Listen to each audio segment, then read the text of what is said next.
Di Bumi Rafflesia, Balai POM di Bengkulu hadir sebagai garda terdepan pengawasan obat dan makanan. Kami menjaga, memastikan, dan mengawal setiap produk obat yang beredar agar masyarakat Bengkulu memperoleh obat yang aman, berkhasiat, dan bermutu. Melalui kegiatan sampling obat yang efektif, efisien, dan tepat sasaran, kami berkomitmen mendukung terciptanya Indonesia yang sehat dan berdaya. Karena bagi kami, setiap sampel adalah wujud tanggung jawab, dan setiap butir obat adalah harapan untuk kehidupan. Setiap kegiatan pengawasan diawali dengan perencanaan yang matang. Di ruang rapat Balai POM di Bengkulu, tim pengawasan duduk bersama menyusun strategi sampling obat setiap tahunnya dan ditetapkan oleh Kepala Balai.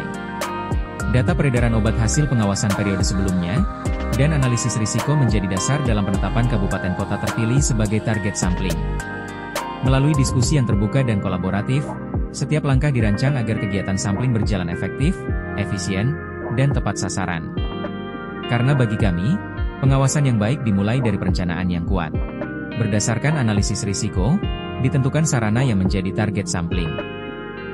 Mulai dari sarana berizin seperti industri farmasi, pedagang besar farmasi atau PBF, puskesmas, instalasi farmasi kabupaten dan kota, apotek, klinik, hingga rumah sakit.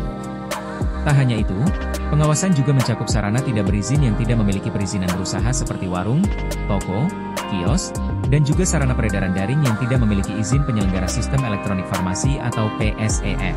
Kategori pengelompokan obat yang disampling meliputi obat JKN, non-JKN dan obat program, baik dari Kementerian Kesehatan maupun BKKBN. Setiap titik dipilih dengan cermat, agar kegiatan sampling benar-benar tepat sasaran, menjangkau seluruh lapisan distribusi obat yang beredar di masyarakat. Tim Balai POM di Bengkulu melakukan persiapan perlengkapan dan kelengkapan administrasi sampling. Setiap detail diperhatikan.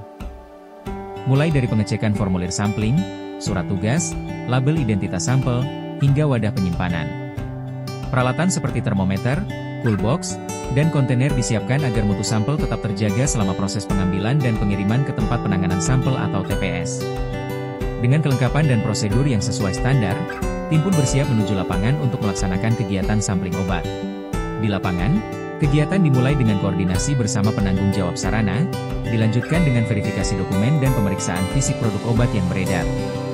Petugas melakukan pemilihan sampel sesuai kelas terapi berdasarkan pembobotan kriteria risiko yang telah ditetapkan pada pedoman sampling.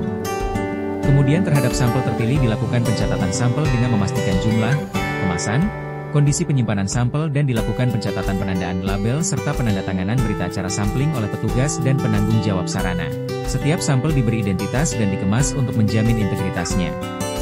Kami pastikan pengambilan sampel sesuai protokol dan prioritas risiko. Setelah proses sampling selesai, data hasil pencatatan sampel dan penandaan dimasukkan ke dalam Sistem Informasi Pengawasan Terpadu, atau SIPT. Melalui sistem ini, informasi setiap sampel diteruskan secara daring ke Balai Penguji, memastikan proses pengujian berjalan cepat, akurat, dan terintegrasi.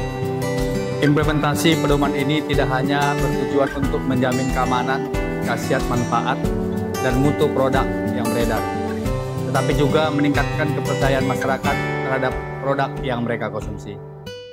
Komitmen Badan POM dalam melakukan pengawasan berbasis risiko didukung oleh kolaborasi lintas sektor dan penggunaan teknologi informasi yang terintegrasi menjadi kunci dalam menghadapi tantangan pengawasan di era yang semakin kompleks.